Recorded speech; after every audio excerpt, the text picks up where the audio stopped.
Xitoyliklar O'zbekiston bo'ylab tomir yoymoqda. Xitoyliklarning O'zbekistonga kirib kelishi kundan kunga ko'paymoqda.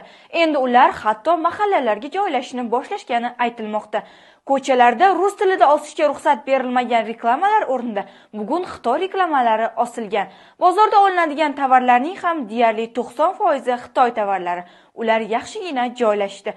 Xitoyning O'zbekiston bo'ylab iqtisodiy ta'siri tobora kuchayib bormoqda.